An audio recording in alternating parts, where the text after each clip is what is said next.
Since last year, it has been the trust of our community to re-evangelize the evangelized.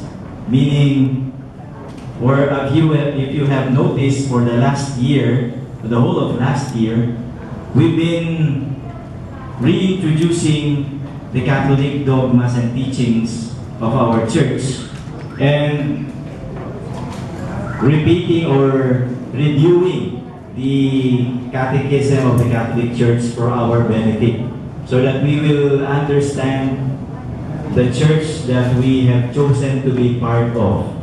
And tonight, brothers and sisters, we will continue with that tradition, and we have with us tonight somebody who I am sure will further enrich our understanding of our church and how we should share what our church stand for with other denominations, in case we have this opportunity to have a discussion with them. With us tonight is the director, the national coordinator of the Catholic Faith Defenders Incorporated. He's been around giving talks regarding the different aspects and the different ways on how to explain the Catholic faith.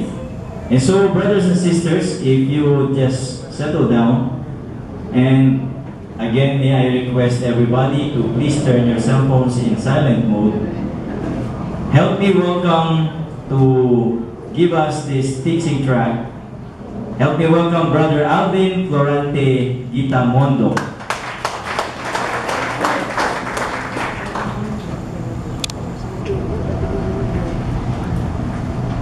Mukhang bukas na tayo uwi, ang dami na namin, bro.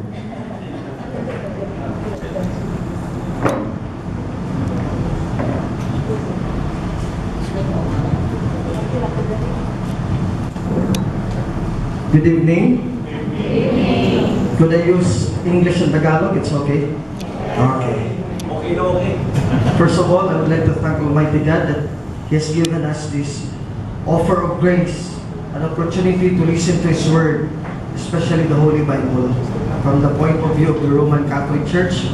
And I would like also to thank our Most Reverend Bishop Joe Cabantan, who welcomed the Catholic Defenders in the Diocese of Quezon, and also especially to our Reverend Father, itong parish priest, si Father Nonoy Suarez, the Vicar General sa North area, for also welcoming me.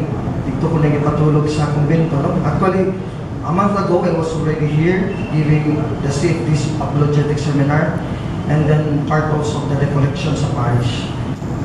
Now, thank you very much also for welcoming me. No? Although I will not know you, each and every one of you individually, but we are brothers and sisters in the faith. Amen? Amen. Yes. Now, our theme that I would share to you tonight is about the Holy Bible and the Roman Catholic Church. I would just use the King James Tagalog, which is so loved by the Protestants, and today's New International Version, the Holy Bible, also from the Protestant, just to share to you that even the Protestant Bible would prove the claims of the Catholic Church. First, we have to answer the question, who owns the Bible? Who made the Bible? According to the Bible, who is responsible for these scriptures? The Protestant, they have how many books? 66 books. While the Catholic Church, we have more than 66 books. Na 7 books is equal to 73 books. Muna nga ito niyo about sa atong Biblia sa Simbang Katoliko. Now, which is the right Bible, the Protestant or the Catholic? How do we know that the Bible with the Catholic Church is the true Word of God? And who interprets the Bible? Who owns the Bible? We have to answer these questions. After this thing, we will also give you time to ask questions for a little time for open forum. Thank you also for Dr. Leticia for inviting me here. Siya ang responsible. That's why I'm here today with you. and also si Sister Rowena Ma and her mother, responsible for letting me come over here from all the way from Cebu City. Sa kay Kutbat ko, na dalinaw ito po nakaabot ko. You are celebrating your sa province ninyo ng foundation. Now, the Holy Scriptures and the Roman Catholic Church. In the Old Testament, the Word of God is given to the people of God, the Jews. Right? Ang mga Hudyo din ang gihatagan sa mga salita ng Diyos silang binigyan. Romans chapter 3 verse 1 and 2. Do not be surprised, and every now and then I would open the scriptures because this is our training in Catholic apologetics. In defending the faith, we use the scriptures to defend the Catholic doctrines. Romans chapter 3 verse 1 and 2, Tagalog Bible. Ano nga ang kahigpitan ng Hudyo? O ano ang makapagpinabang sa pagtutuloy? Marami sa anumang paraan. Ang una sa lahat ay ipinagkakatiwala sa kanila ang mga salita ng Diyos. They are given the oracles of God. Romans chapter 3 verse 1 and 2. That is common already. The Jews know it. Even the Muslims know it. All Protestant and Catholic Christians all over the world knows it.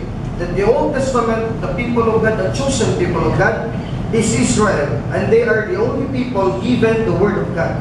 Especially the written Word of God in the Old Testament, which we call the Holy Scriptures before the New Testament.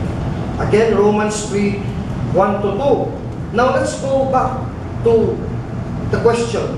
How did it come that the Word of God from the Jews was given to the church? Which Christian church? Is it the Lutheran church? Is it the born-again church? Is it the Iglesia ni Cristo? Because every denomination, every Christian sect, by the way, there are already 44,000 Christian religious denominations. According to the World Christian Encyclopedia, Census 2012, each of these sect and denomination claims that they have the right to the Word of God, the Scriptures, and they interpret the Scriptures according to their denomination. Now, the Catholic Church claims that before these other sects, denominations, and religions arose, the Catholic Church actually owns the Bible, compiles the Bible, and even the Scriptures of the Protestant proves it, because it is even written in the prophecies and fulfilled in the New Testament. Now, for example, please listen to the word of the prophet Isaiah in Isaiah chapter 8, verse 16, verse 20. Isaiah kapitulo 8, talatang 16, talatang 20. I will read the Tagalog Bible. Sabi ng Diyos, talian mo ang patutuo, seal the testimony, tapakan mo ang kautusan sa gitna ng aking mga alagad. If you listen well, the Word of God, the testimony of God, is sealed with the disciples of God sa kanyang mga alagad. Meaning, it is sealed, it is always connected, it is not disconnected at all. Meaning, the Word of God, the Scriptures, and even the oral traditions, there is always a group of people present, sealed with the Word of God, the testimony of God. And if you do not believe this, what God said in Isaiah 8:16, He says in 8:20, sa kautusan at sa patutuo, kung hindi sila magsalita ng ayon sa salitang ito, tunay na walang umaga sa kanila. Meaning, you cannot understand the revelation of God if you do not believe in Isaiah 8:16 that the testimony of God the Father is given to His disciples alone. It is tied, it is sealed up. That is what the Scripture says, Isaiah 8:16, 20. Now, who is these disciples? In Matthew 10, 1 to 2, the disciples, which is prophesied in Isaiah 8:16, 20, are these people. Matthew 10, 1 to 2. At pinalapit niya sa kanyang 12 alagad. The testimony will be bound with the disciples, the alagad. Sino alagad? Ilan? 12 alagad. Sino itong 12 alagad? At binigyan niya sila ng kapamalaan laban sa kamalduman na espiritu upang mapalabas nila at upang kanilang mapagaling ang lahat ng sari-saring sakit at ang lahat ng sari-saring karamdaman. Binigyan sila ng kapamalaan, the power and authority, even to judge demons. Verse 2, ang mga pangalan nga ng 12 apostol, so the 12 alagad, disciples, are also called the 12 apostles. Who are they? Ay, ang mga ito. Ang unay, si Simon, na tinatawag na Pedro. Ngayong mga group of disciples, specifically the 12 apostles, of which the prime apostle, the first apostle, according to Matthew, in fulfillment of Isaiah 8:16-20, Matthew 10:1-2, is the group of the apostles headed and led by Saint Peter the apostle. The first apostle is Peter. Now, let's just pause for a while. All other denominations that does not believe in the primacy of Peter. Di ba, sister, right? They did not believe in the primacy of Peter, the being first of Peter among the apostles. Peter being the chief of the apostles. So sinabi ni Mateo, ang una, si Simon, na pinatawag ng Pedro. Tapos pinangalanan yung 12, Matthew 10:1-2. Now, maybe you will say, Brother Alvin, namatay naman mga apostol. So siguro, the word of God that is written by the evangelists and apostles can already be held by any denomination, and reading the Bible, asking the Holy Spirit to enlighten them, they can already interpret. No, because it is sealed, it is bounded. Isaiah 8:16, kung mamatay yung mga apostol, may kasunod silang mga alagad din na kanilang tagapagsunod, their successors. Eh, paano ma-bounded ang Word of God, the testimony of God, kung patay ng mga apostol, tapos kahit sino na lang? Eh, ibig sabihin, the testimony, brother and sister, is loose pala. Kaya, bulagin, nandyan sa kanyang testimony. Ang saksi ni Jehovah, nandyan sa kanya. Asabadista, nandyan sa kanya. Parang na-lost na, parang hindi na natupad yung sabi ni Isaiah. And the Word of God will always be true.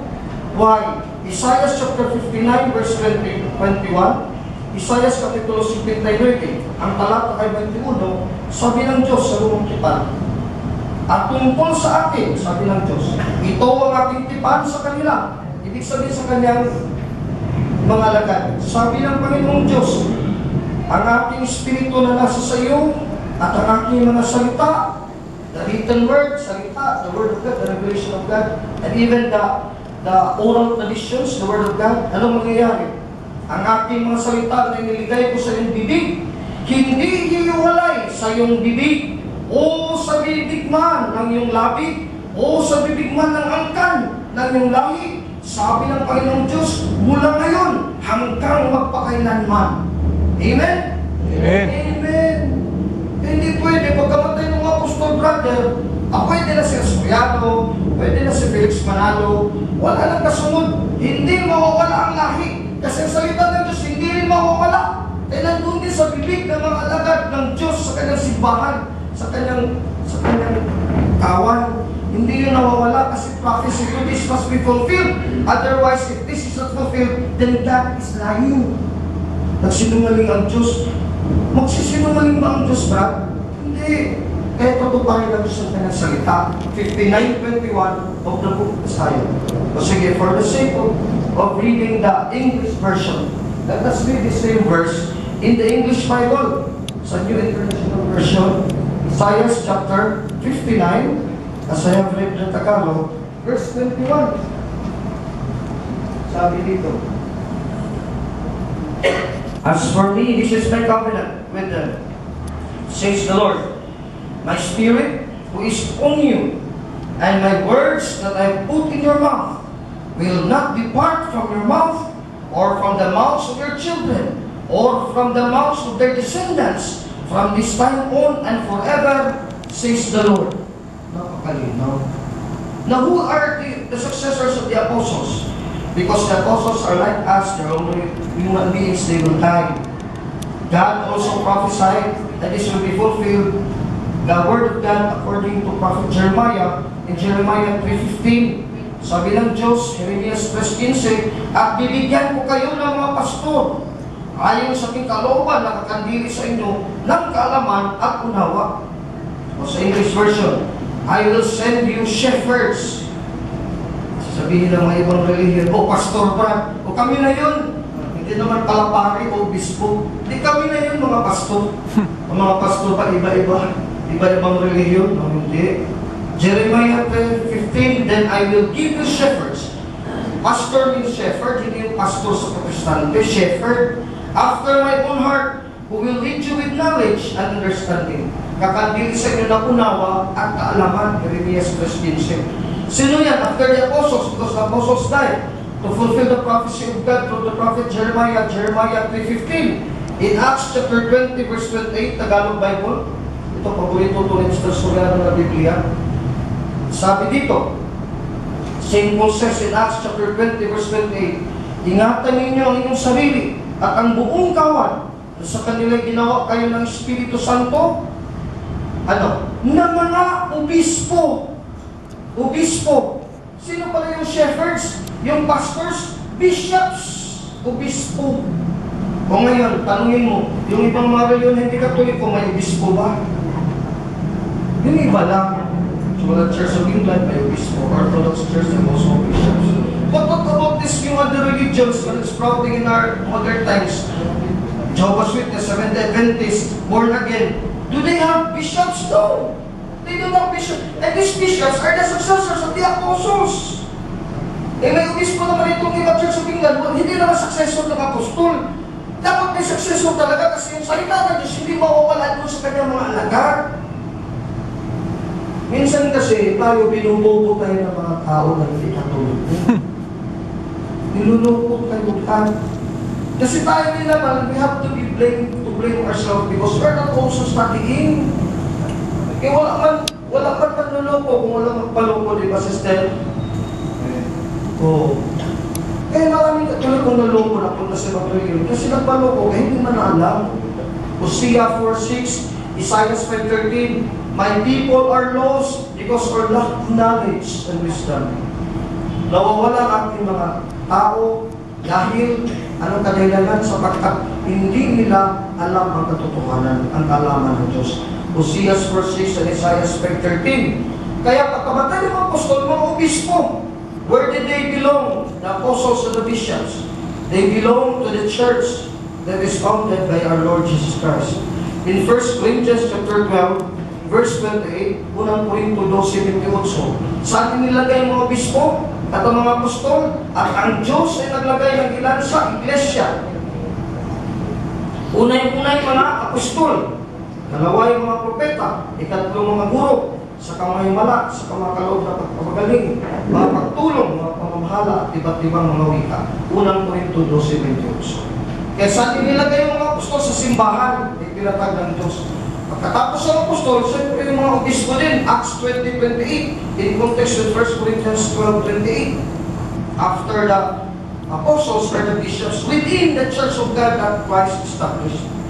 Now the verse that no other religion, even though how they are very good in scriptures, like Mr. Soyano, they cannot claim this verse. Because this verse is only unique to the Roman Catholic Church.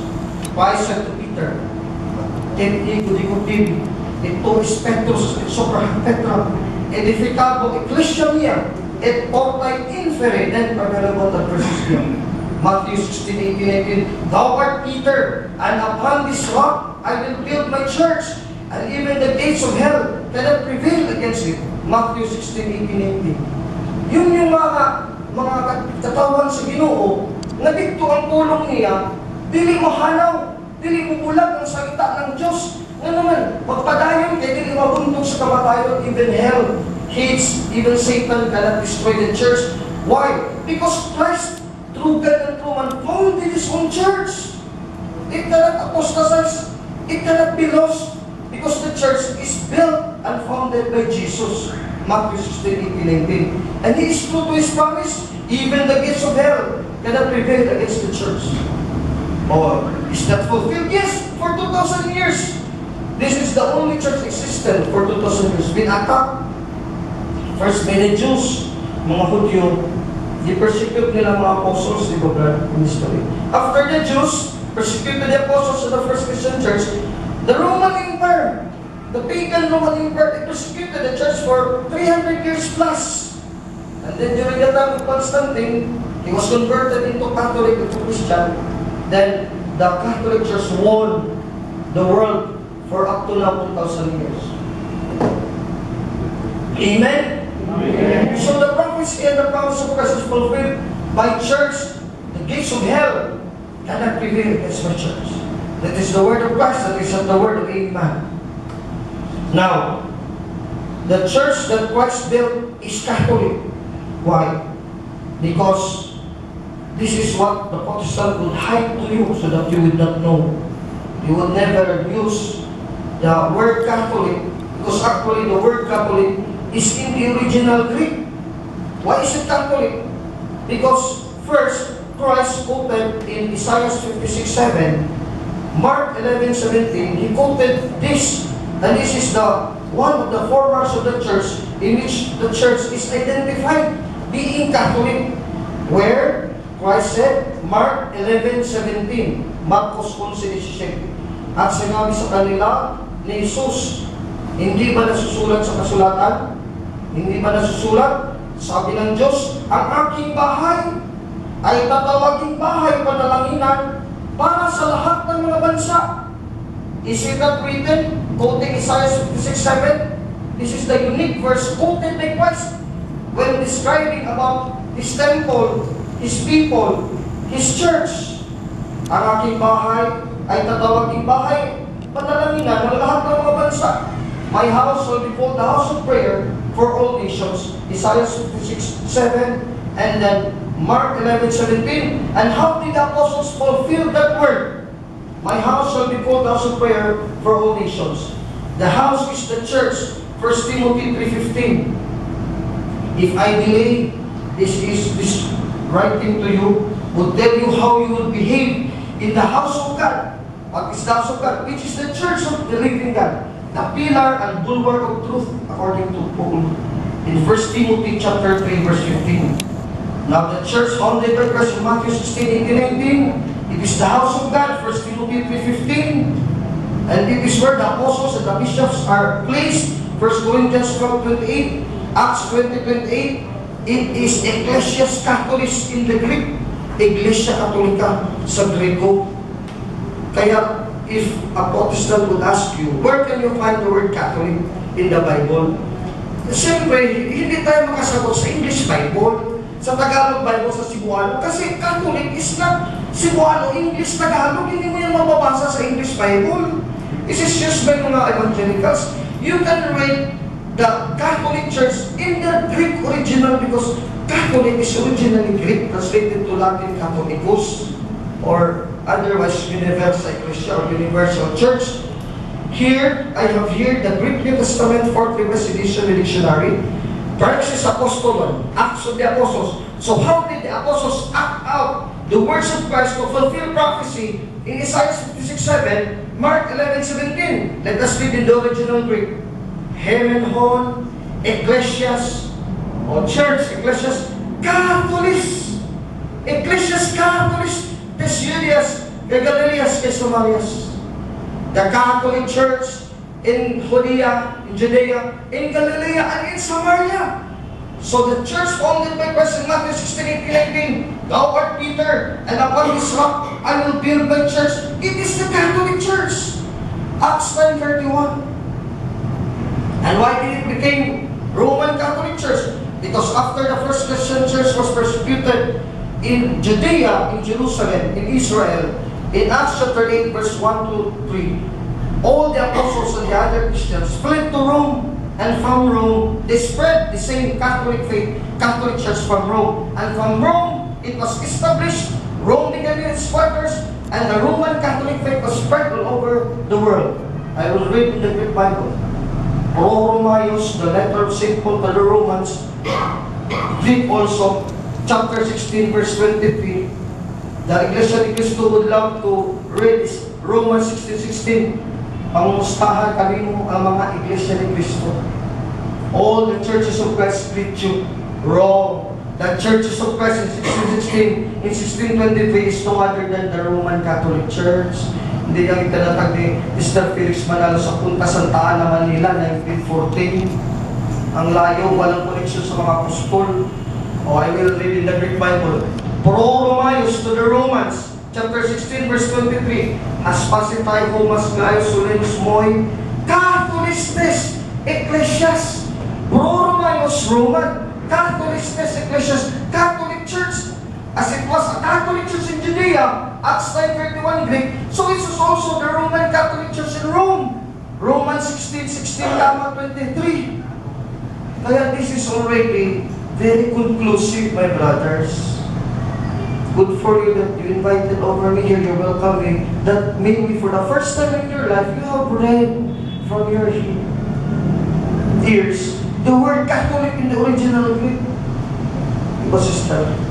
So from this time on, the other non-Catholic religions would not dare to challenge the Catholic Church because it is written in the scriptures. Mahiyak man sila, sister, they will be proven in public na mali pala sila, nandyan pala Catholic Church in the Greek Bible. So now that the Catholic Church is the one entrusted by Christ's word, why? Because the testimony, the revelation of God is bounded up with the disciples, Isaiah 8:16-20. And Jesus Christ himself says, in fulfillment of those prophecies in the Old Testament, in John 17, verse 8-17, he said these words to the apostles. Juan 17:8-17. Sapagkat ang mga salitang sa akin ay binigay mo, ay ibinigay ko na sa kanila. Saan? Sino? Sa mga apostol, sa iglesia. Sabi ni Kristo, at kanila namang tinanggap. At ang kailangan nilang tunay na buhat ako sa iyo. At nagsipinaw lang ikaw nagsuko sa akin. Pakabanalin mo sila, Ama, sa katotohanan. Verse 17. Sapagkat ang salita mo ay katotohanan. John 17:8-17. Now, since it's already given to the apostles, to the church founded by Christ, the Catholic Church, Acts 9:31, Romans 16:23, and many other verses in the Bible, ang dami-dami talaga, sister. Kulang ng oras natin. If I were to read the word Catholic in the Bible, hindi lang yung dalawang talata, marami talaga. Napakarami. That is the deception of the Protestants. They will not tell us. They're studying the scriptures, and they will not tell us. Even though they discovered the word Catholic in the Greek Bible. Why? Because if what they have discovered in the Greek Bible, they will tell us, nobody would convert to them anymore. And people in their denomination will be leaving their denomination, going back to the Catholic Church. And sana yung mga kolekta nila, this religion is also business. Don't you know that religion is business? Yes, it is business.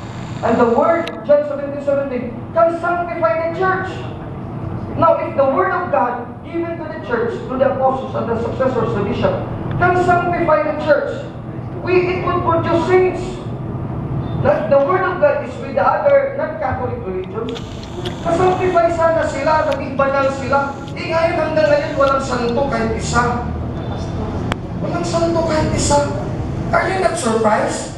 Kadami-dami nila ng reliyon, mga protestante, wala mo lang kahit isang santo. Tapos sabi dito, your word has sanctified them. Pero tayo magbasa ng Biblia, binuko tayo sa Satanas. Kasi narinig ka kasi natin, mga santo, ginawa na niya ng Roma, mga Katoliko, sinamba mga santo, wala yan sa Biblia.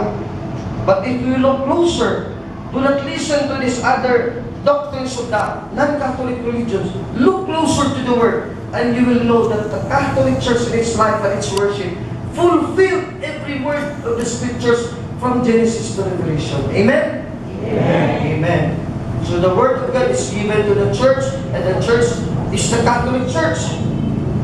Now, we don't need other people to teach us because we have already our teachers, especially Peter, the first pope, and after him, the other popes that would also succeed him. Because Matthew 16:18, the church is founded upon Peter. Peter is first, Matthew 10:1-2. Christ founded the church upon Peter, Matthew 16:18. When Peter dies, there is somebody who will replace and succeed Peter. So Peter tells us, when we read the Bible, we will just do this as Catholic laymen and members of the Catholic Church. Very simple. We don't have to read the Bible to study what doctrines of God are inside these scriptures. But we only have to receive the catechism handed down from the apostles to the bishops, until now for 2,000 years ago. 2 Pedro 1, 19 hanggang 21. Sabi ni Pedro, na tinatagal ni Cristo ng kanyang simbahan o iglesia, Mateo 16:8. 2 Pedro 1, 19 hanggang 21. At kami, sabi ni Pedro, kami, siya ang mga apostol, kami, ay mayroong lamang panatag na salita ng hula. We have the sure word of prophecy na mabuti na ang inyong ginagawa kung ito'y inyong sinusundan. Susundan na lang natin nandoon ang tinuro ng mga apostol. Hindi na maghanap pa tayo ng list na sulat. O, magbasa ka dito, anong doktrina dito makikita mo. Tapos ituro mo sa mga membro mo. Hindi! Yung katekismo ng mga apostol, na si Pedro yung unang papa, yung unang leader, ibinigay na sa simbahan. We only have to accept it and to listen to it. Sabi ni Pedro mismo na wala sa tupapa na mabuti lamang sa inyo ang gumawa na ito ay inyong susundan. Hindi ibig sabihin you have to discover it in the Bible. Susundan na lang, di ba yung sister? Yung bibili ka ng katekismo ng Catholic sa tukasayan. Sundan na lang. Very simple, sister. God has actually made the Word of God very accessible in the Catholic Church. Not like in the other non-Catholic religions. You have to depend on the pastor. Sa atin, kahit bang pari hindi magturo sa'yo sa Biblia, tulad ni Alvin, na talata ng talata, ay, ang katekismo ng Catholic Church, sa mga talata ko, nandyan yan lahat. Susundan mo na lang. Hindi ka na makaibig pa ng ibang mga ministro. Nandyan na yan, binigyan yan 2,000 years ago. The same doctrine and dogmas of the Catholic Church is handed down from 2,000 years ago. Susundan mo na gaya ng isang ilawang lumiliwanag sa sandakong madilim hanggang sa pagbukang liwayway at ang tala sa umaga sumilang sa inyong mga puso. Verse 20, na maalaman mo na ito, na alinmang hula ng kasulatan ay hindi nagbuhat sa sariling pagpapaliwanag. No part of scriptures is for private interpretation. So cancel out yung lahat ng reliyon, tinatag na ng tao. Lumabas sa Katoliko, for example, Felix Manalo, tapos nagbasa ng Biblia, 3 days and 3 nights, Mr. Felix Manalo, lumabas, hindi kumain, hindi uminom ng tubig, nagtatag na ng kanyang reliyon, Church of Christ, pinaristo sa sect, nagbasa lang yung Biblia, nag-interpret. Sabi ng Diyos, no private interpretation, Mr. Manalo. Ikaw lang mag-isa, pati na rin si Mr. Soriano. This church, lumabas sa simbahan, hindi si Kristo nagtatag ng simbahan, doon ka magpasakot, doon ka makinig sa aral. Hindi na nalabas ka sa simbahan, magbasa ka ng Biblia, tapos magtatag ka ng simbahan ang sinugo mo. Hindi, ikaw ngayon, kaanin ka na ng simbahan, sugo ka ng simbahan, hindi ka ikaw nag-founder, tapos magsugo ka ng simbahan mo. Hindi ganyan sa Biblia. Ito ang tunay na sugo, so that you will know if a prophet or a messenger of God is truly a true messenger of God. Like me, Brother Alvin, are you a true messenger of God? Yes, I am. I am not afraid to accept. Why? Because I am a member of the church that sent me, gave me delegation. I am bishop delegated apologist in this nation. So I am a true messenger of God. 2 Corinthians 8:23. At aming sinubong kasama nila aming kapatid. Aming sinusubok na manalas sa masikap sa maraming bagay. Verse 23. Kung magsasahat tungkol kayo kay Tito, siya ating kasama at kamanggagawa sa pagpapagal sa inyo. Sa aming mga kapatid, sila'y mga sugo ng mga iglesia. Hindi ka magtatag, tapos suguin mo yung pinatag ng iglesia. Hindi ka si Cristo, hindi ka Diyos, sino ka? Tao ka lang, yabang mo naman. Sister, ibuloy sa lugdan. Nagsalugdan sister kasi kung tao lang sa bukay at apostol, mahiyak na siya. Wala siya, alam mo, hindi ibuloy, nabasa sa ng Biblia. Wala talaga siyang karapatan magtatag ng simbahan. Kaya inangkin na lang niya, sa lugdan siya, parang Diyos na rin siya. To build his own church. And that would result naman to being anti-Christ. Bakit si Kristo nagtatag na ng simbahan? Ikaw naman lumabas na sa simbahan tinatag ni Kristo, nagtatag ka rin ng sarili mo, pinangkin mo kay Kristo. Anti-Kristo ka, kompetensya ka ni Kristo.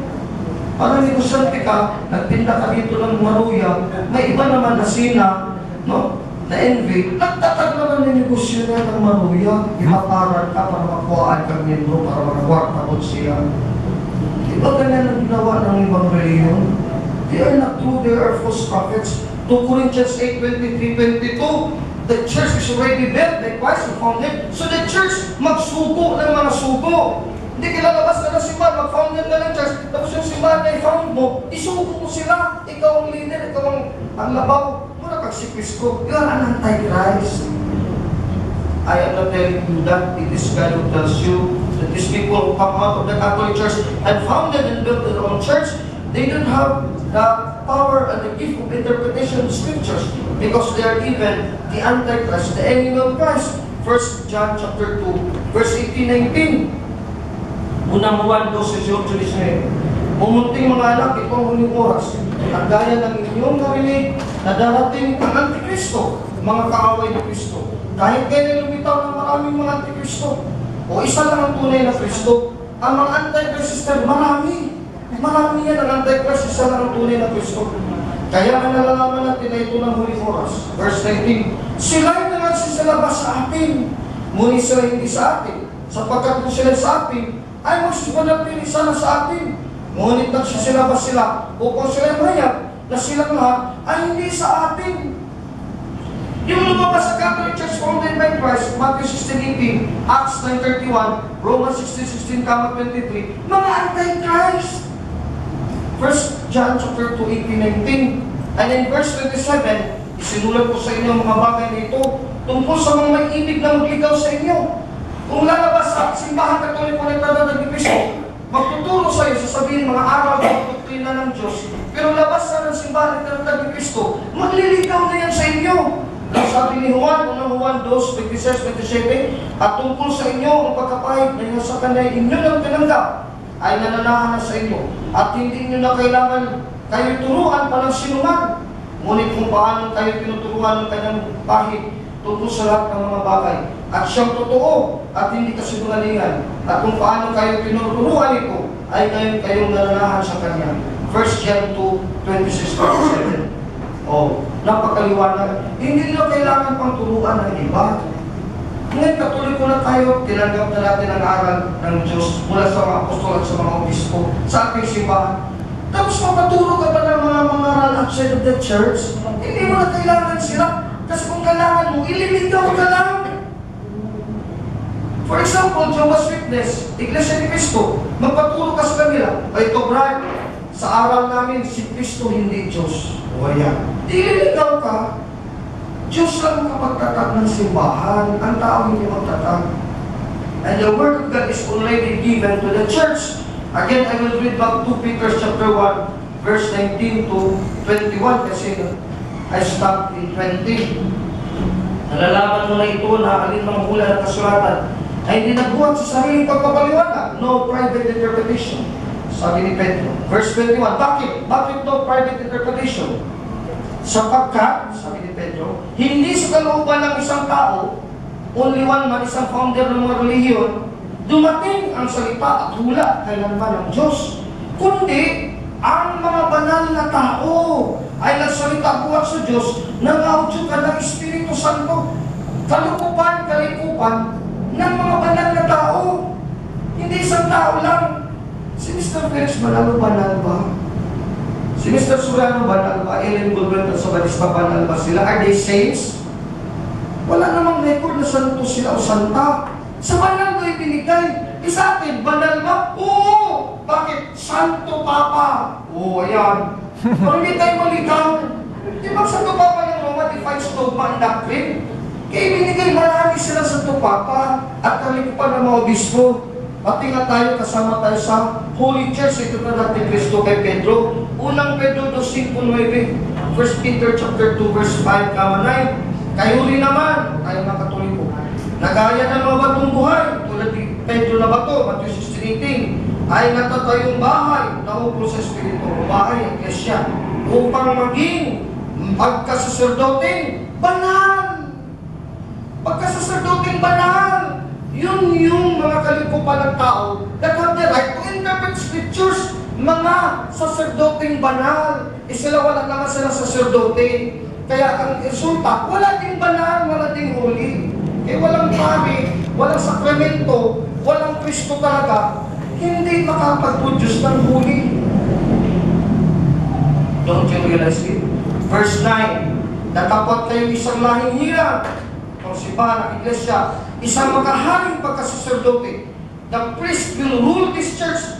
Royal priesthood. Wala yan sa Protestante.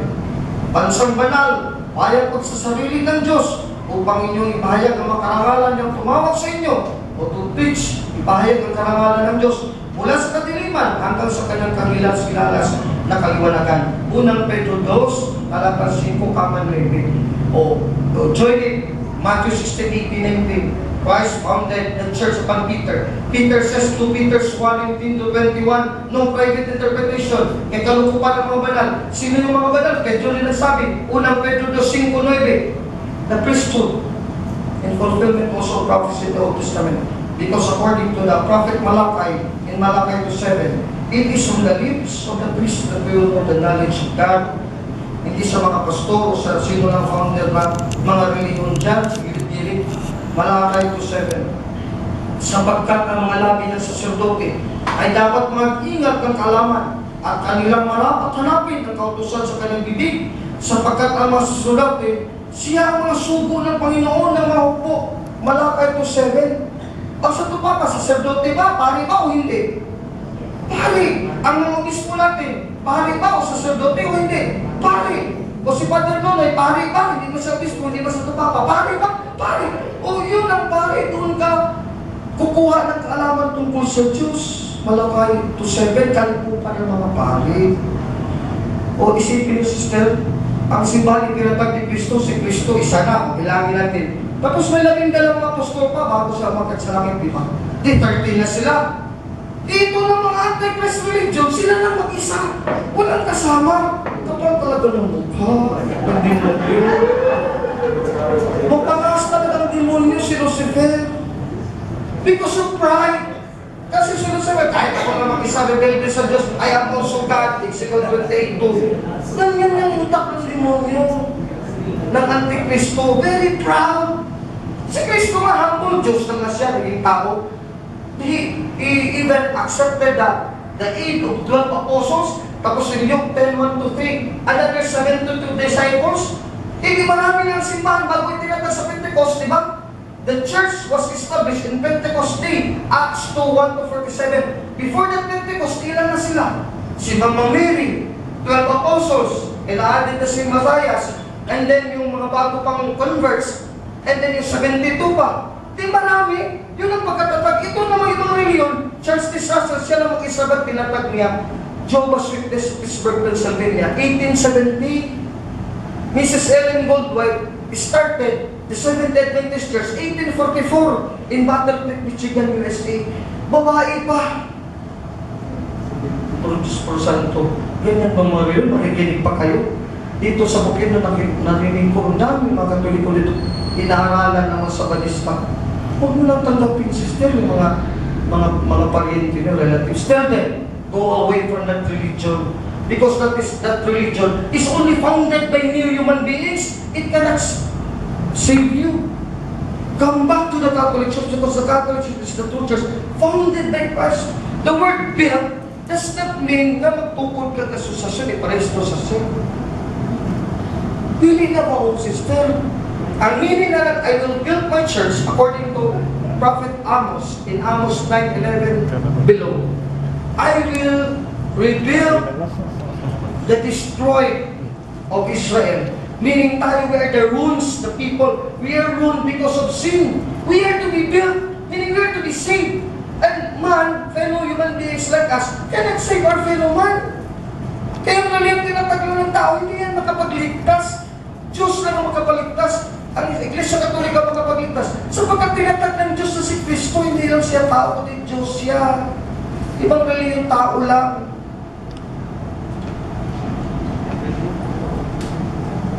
Now you have heard a very powerful defense of the Catholic Church. I hope that you would stay strong in the Catholic faith. You would not have the opportunity that I will be here every now and then, which is once in a lifetime. Pero sana naman nung nagkarinig na kayo sa akin, sa Biblia, hindi naman natin to. Aral to ng simbahan Katoliko, aral to natin. This also belongs to you. No? Sa atin itong lahat, stay strong in the Catholic faith. Learn the Catholic faith. Hindi pwede lang, padala ng Diyos palagi ng mga propeta para mag-remind sila ganito, sa angkalan, sa Biblia, ganito. Hindi. You have only to know this one time. and it is already your responsibility. The ball now is in your hands to study and learn the Catholic faith. Kaya unfair man, sister, ako nag-aral ko, dili matulog mo gabi, magbasa ng Biblia, mag-memorize yung verse. Tapos ka mo, wala na lang mo ibuhaton. Magtuon sa inyo. Parihan tatanan. Kaya di man kumakaluwas ninyo, kamo man dyan ultimately magluwas sa inyo, pabalingong ka lang. Tabang lang ni, kami ni Padre, ni Bishop, mga preacher, tabang lang ni, ang continue din anak, we only start. Ang continue din anak kamo. So even though di na ka makita pila ka bulan, pila ka tuig, at least, this word of God is already started in you. Amen? Amen. So di lang ako taason. Klaro na kayo, katuloy ko may tagiya sa Biblia. Katuloy ko may tagiya sa Biblia, basta ito pa pagtapalihan, hindi ka mamilaw sa pastor o ministro. Di ba, sister? Sige lang, as an addendum, how you know the Bible is true? Kayong mga apostol, pinirmahan yung Biblia nila traditionally. Kasi sila mga alagad na binigyan ng salita ng Diyos, kanang mahihilap sa tuging primator. Hindi pa tayo na tao, nandiyan na yun sa mga Biblia, noon pa. Tulad ni Pablo, 2 Thessalonica 3:17, sabi ni St. Paul, 2 Thessalonians 3:17, ang bati na sinulat ng aking sariling kamay, ako si Pablo, na siyang tanda sa bawat sulat, gayon sumusulat ako. I signed this letter with my own hands. So may pirma. Kaya mula nung mga apostol, may pirma ng mga apostol, namatay sila, sinundan ng obispo. O para malaman natin yung tinanggap, galing sa mga apostol, tinanggap ng obispo, talagang totoo, pinirmahan din ng obispo. Kaya may nilubstad natin primator. O may balita Biblia, mo na nilo, nakta na to, nilubstad, Monsignor Cesar Lacoseba, Julio Cardinal Rosales, Arsobispo sa Sugbo. Muna sa nilubstad ng primator, kaya yung mga Biblia na di Katoliko, mga kuluro, may pirma. Diba, sister? Have you noticed? Study a non-Catholic Bible. Walang pirma. Sa Biblia, may pirma. 2 Thessalonica 3:17. Traditionally, may pirma sa Biblia. Ganun din hanggang ngayon, 2,000 years ago. Oh. May pirma ng mga apostol, meaning it's already authenticated by the church. It is recommended by the church. Now, it is holy. Why? Not only because it is the Word of God, but because the church who own the Bible sanctify the Scriptures. Kaya kita magpalit ng Biblia when we buy Bible. We let the priest bless it because that is the way to be holy. Kaya itong Bible, that this should be a holy Bible. Otherwise, kung hindi ma-bless sa simbahang Katoliko, this is not a holy Bible. It's only a Bible. It's not holy. Even the Old Testament is made sanctified by the holy water. Blessed by holy water. Hebrews 9:19. Sapagkat ng salita yung Moises sa bawat utos sa buong bayan, ayon sa kautusan ay kumuha siya ng dugo ng mga pulong baka at ng mga kambing na may tubig at balahibong mapula ng tupat ni Sopo. At pinisikan ang aklat ng tipan at gayon din ng buong bayan. Hebreo 9:19. So Moses blessed with holy water all Israel. Nakita, blessingan sa pari, parihan dito sa Israel. And then the Bible also, nakasulatan, blessed by the priest. Hebrews 9:19. That is why this is Holy Bible already, because it is blessed by the priest. Now, if your Bible at home is not yet blessed by the priest, please, after this, next day, Sunday, bring it to the church and let the priest bless it, so that it will be called Holy Bible. Sa Protestante, walang blessing. Walang pari, walang holy water. Paano man itong ma-fulfill? Di ba, ito lang yan, papel lang yan, hindi na naman holy yan.